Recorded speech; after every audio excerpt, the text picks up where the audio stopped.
Some residents of Porter Ranch say they're still getting sick more than 2 years after the Aliso Canyon gas leak. Investigative reporter David Goldstein is here, and he says the county health department is unsure about what's going on, Ben. Yeah, we asked him some hard questions. You'll see in a second. Now, we found more than 1,000 reports of illnesses that could be associated with the gas leak in just the past month in Porter Ranch. So we asked a top LA County health official if residents have anything to worry about. His answer is surprising. Do you believe the people there who live around the area are safe?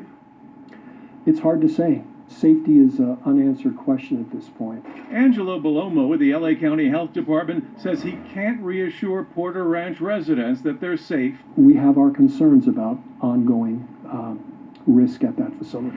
More than 2 years ago, the SoCal gas storage facility in Aliso Canyon spewed methane gas into the air for 4 months, and some nearby residents say they're still suffering. I've had terrible rashes and reoccurring rashes. They described their ailments. Blood coming up from my nose, but coming inside of my throat. This in just the past month.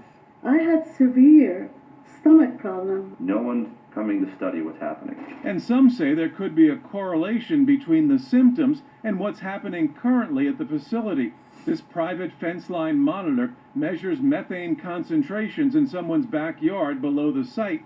This graph shows the readings spiked in April, and that's when some people got sick. You can report your symptoms. Andrew Crown spent $20,000 of his own money to create this app where locals report what they believe are symptoms associated with a gas leak.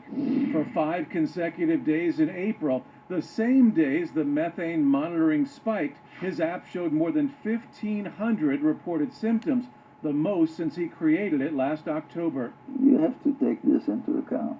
We showed the app results to Dr. Nachman Bratbar, a noted toxicologist. He says it's worthy of a public health investigation. Something is very suspicious. Bellomo admits the health department doesn't know what's coming from the facility, and he says SoCal Gas isn't helping them figure it out. They won't allow you to put any monitoring on that property if you wanted to, in the county? I don't think so, just based on our experience with them. Are they being good neighbors up there for the residents? But it depends on who you talk to. I In don't your think so. opinion? No, they're not doing enough. That's obvious.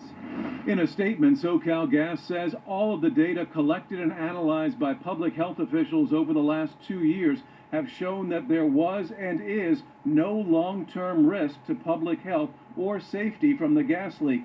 These results were shared with members of the public, but residents say it's not just the gas company, but local and state governments that aren't helping. Where is someone saying to not do anything about this health disaster? Who's pulling the strings? So in the 2 years, you still, and the department still doesn't have the monitoring in place that you would like No, to ensure the safety of these people. Right. Residents want to know what's happening to them right now and what happened to them during the blowout. A panel of health experts recommended a $35 million study, but this agency, the South Coast Air Quality Management District, designated only $1 million to be used. Is that enough money? No. All of it leaves some Porter Ranch residents with even more questions and doubts about what regulators and county health officials are doing. The only thing you can conclude is that you really are all by yourself. Now, SoCal Gas also told us in a statement that they've been responsive to all the requests for information from the LA County Department of Health. Their full statement is on our website at cbsla.com. Back to you.